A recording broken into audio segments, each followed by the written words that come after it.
और यहाँ पर आपको बड़ी खबर से अपडेट करेंगे।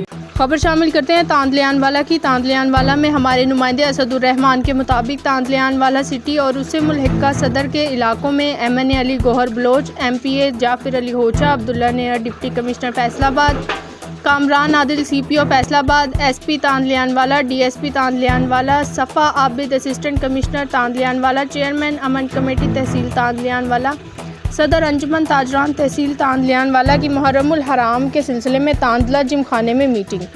मुहर्रम रूट्स का जायज़ा लिया गया। अंजुमन असना अशरिया तांदलियानवाला की तरफ से दी गई तजावीज़ पर अमल दरामद करने के लिए मुतल्लिका अफसरान को DC की हदायत और मुतल्लिका अफसरान को मुहर्रमुल हराम के दौरान अमन व अमान बरकरार रखने की हदायत की गई।